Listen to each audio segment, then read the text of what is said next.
How to make someone an admin on Telegram. Hey everyone, welcome back to the channel. So if you need to make someone an admin on Telegram, whether it's group or channel, I'll show you exactly how to do it. So now without further ado, let's get started. So first thing first, open the Telegram app on your phone and make sure that you're logged into your account. And now once you are inside the app, simply head into the group or channel where you want to add an admin. And once you are inside there, simply tap on the group or channel name at the top.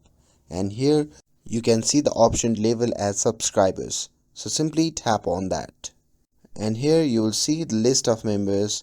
So now to add admin on this Telegram channel, simply go back and tap on the edit icon at the top. And from here, you can simply tap on the option labeled as administrators. And now here in this section you can see the option labeled as add admin at the top. So simply tap on that.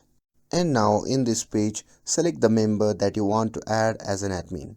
But make sure to add them as an admin, you should be admin first. And now here you can adjust all the settings that you want for new admin. And once you're done with everything, you can simply tap on the check icon shown in the top right corner of the screen. And that's it. That's how you can make someone an admin on Telegram. With this, if you found this video helpful, then don't forget to like, share and subscribe to get updated for more videos. Thanks for watching and I'll see you in the next video.